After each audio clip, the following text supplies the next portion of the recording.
Coffee. बात लगभग 1 साल पुरानी है।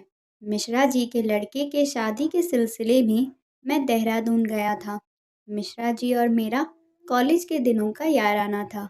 कॉलेज के दिनों से हम सभी दोस्त राजीव को मिश्रा जी ही कहकर बुलाते थे।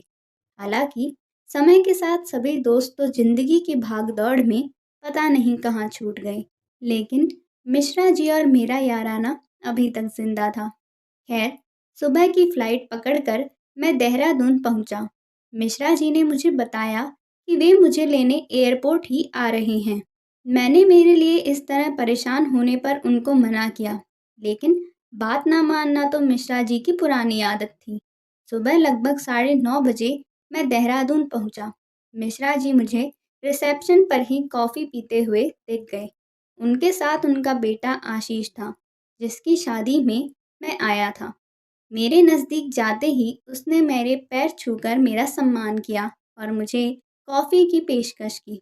हालांकि ज़्यादा ज़रूरत ना होते हुए एयरपोर्ट पर 280 रुपये कॉफ़ी के लिए बर्बाद करना मूर्खता थी, सो मैंने कॉफ़ी के लिए आशीष को मना कर दिया। आशीष के दोबारा कहने पर मैंने उसका मन रखते हुए कह दिया कि जब मुझे वापस छोड़ने के लिए आओगे तब पिएंगे।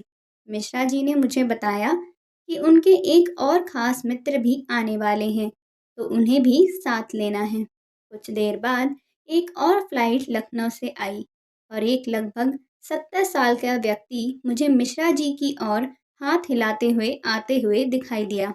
लेकिन रिसेप्शन के पास आते-आते अचानक उनकी तबीयत बिगड़ गई। हम तुरंत उन्हें नज़दीक के एक अस्पताल में ले गए। डॉक्टर ने बताया कि सफ़र में थकावट के कारण थोड़ी सी तबीयत खराब हो गई है। परेशानी की बात नहीं, बस थोड़े आराम की ज़रूरत है। यह सब सुनकर हम सबकी जान में जान आई। आशीष और मैं अस्पताल का बिल भरने के लिए रिसेप्शन पर गए। वहाँ एक महिला पहले से खड़ी थी। कंपाउंडर उस महिला से बार बार कह रहा था कि डॉक्टर साहब आपकी फ़ीस के पैसे नहीं ले रहे हैं, लेकिन आपको दवाइयों के 250 रुपये तो देने ही होंगे। महिला पैसे न होने का कहकर कंपाउंडर से दवाइयों के लिए विनती कर रही थी। तभी मैंने आशीष से कहा, अब मुझे कॉफ़ी पीने का मन हो रहा है।